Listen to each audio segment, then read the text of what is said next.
justement, je rebondis là-dessus parce que c'est l'occasion de dire aussi que cette journée, en tout cas l'édition de 2025 de la Journée internationale du droit des femmes, c'est aussi l'occasion de célébrer les 30 ans de ce qu'on a appelé le plan d'action de Beijing, dont vous avez certainement entendu parler.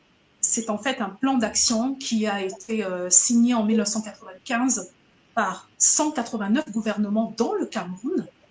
Et c'est à ce jour le plan d'action le plus complet pour arriver justement à la parité et à la participation des femmes à tous les niveaux en fait de responsabilité.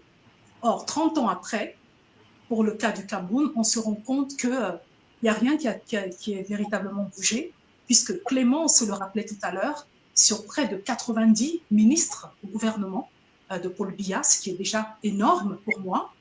On n'a pas besoin d'autant de ministres pour d'ailleurs pas grand-chose finalement. Sur 90 ministres, on n'a que 10% de femmes, ce qui est un vrai scandale. Ce ne sont pas les femmes qui manquent, les femmes vaillantes, les femmes courageuses et les femmes capables qui manquent au Cameroun pour occuper ces postes de responsabilité. Et donc, 30 ans après avoir signé ce plan d'action, le Cameroun en est encore là. C'est-à-dire que la place des femmes, finalement, n'a pas beaucoup évolué. Et quand bien même on trouve des femmes dans le gouvernement camerounais, ce n'est pas des postes pleins. Ce n'est pas un ministre plein. C'est souvent secrétaire d'État, vous voyez. C'est toujours des postes de second plan.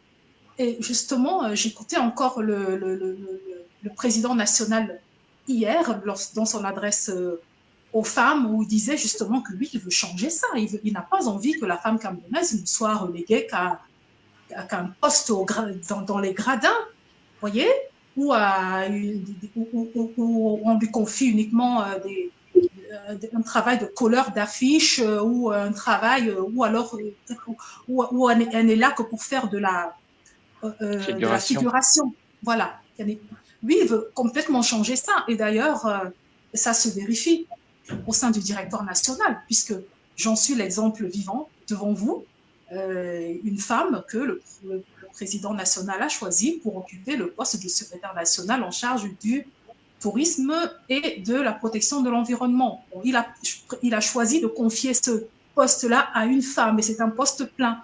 Donc ça, c'est déjà une indication qui montre que dans le futur gouvernement de Maurice Kamto, il y aura des femmes camerounaises de tous les horizons, de toutes les cultures qui y participeront, mais de façon effective. Ça ne sera pas de petits postes juste pour accompagner.